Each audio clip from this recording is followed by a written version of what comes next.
दोस्तों, हमने अक्सर देखा होगा रेलवे ट्रैक के आसपास बहुत सारे इलेक्ट्रॉनिक इक्विपमेंट्स लगे हुए होते हैं और साथ में ये भी सोचा होगा कि क्या काम के हैं।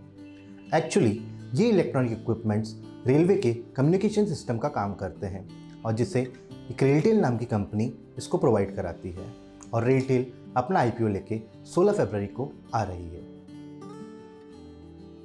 नमस्कार, मैं हूं Mayank Likhar, equity research analyst at Swastik Investment Limited. और अगर हम रेलटेल के बैकग्राउंड के बारे में बात करें तो रेलटेल एक मिनी रत्न कैटेगरी 1 पब्लिक सेक्टर इंटरप्राइज है जो कि information and communication technology provide कराती है और साथ ही ये इंडिया की लार्जेस्ट टेलीकॉम इंफ्रास्ट्रक्चर प्रोवाइडर भी है। 26 सितंबर 2000 में स्टार्ट हुई ये कंपनी का मेन एम है कि एग्जिस्टिंग टेलीकॉम सिस्टम को मॉडर्नाइज करना ताकि रेलवे के ऑपरेशंस, सेफ्टी और कंट्रोल और बेहतर हो सके।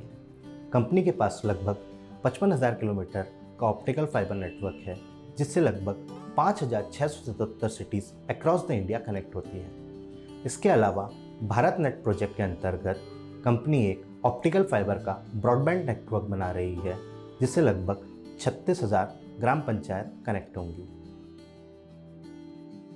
अगर हम स्ट्रेंथ की बात करें तो कंपनी इंडिया में largest neutral telecom infrastructure provider है, साथ ही की पार्टनर है इंडियन रेलवेज का। भारत नेट प्रोजेक्ट को भी ये लोग इम्प्लीमेंट कर रहे हैं और इंडिया के बाहर भी अपने ऑपरेशंस को एक्सपांड करने का प्लान कर रहे हैं। अगर हम वीकनेस की बात करें तो कंपनी की बॉटम लाइन में कोई ज़्यादा ग्रोथ देखने को नहीं मिली है। इस आईपीओ में जो भी पैसा रेज होगा उसे वो कंपनी को नहीं मिलेगा क्योंकि ये प्योरली ओएफएस है और साथ ही कंपनी के रिसीवेबल्स भी बहुत ज़्यादा हैं।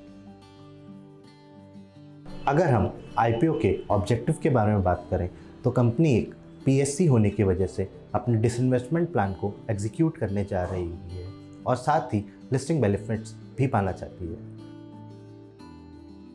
अगर हम आईपीओ की बेसिक डिटेल्स के बारे में बात करें तो रेलटेल का आईपीओ 16 फरवरी को स्टार्ट होकर 18 फरवरी को क्लोज होगा, जिसका प्राइस बैंड 93 रुपये से 94 रुपये प्रति शेयर तय किया गया है, जिसे आप 155 के मल्टीपल में लगा सकते हैं। इस आईपीओ से 819 करोड़ रुपये जुटाने की कोशिश है, जिसका रिटेल एलोकेशन 35% होगा और कंपनी एनएससी और बीएससी पे लिस्ट होगी। ध्यान रहे, इस आईपीओ में जो भी पैसा रेज होगा वो कंपनी को नहीं मिलेगा क्योंकि ये ओएफएस बेस्ड है।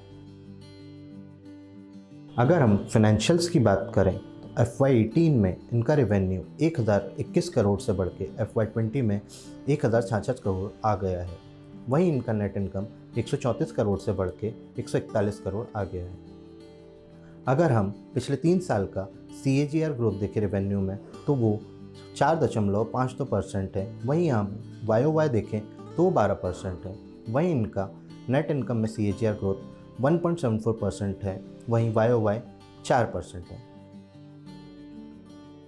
अगर हम आउटलुक की बात करें तो कंपनी की स्लो बट स्टेडी ग्रोथ हुई है।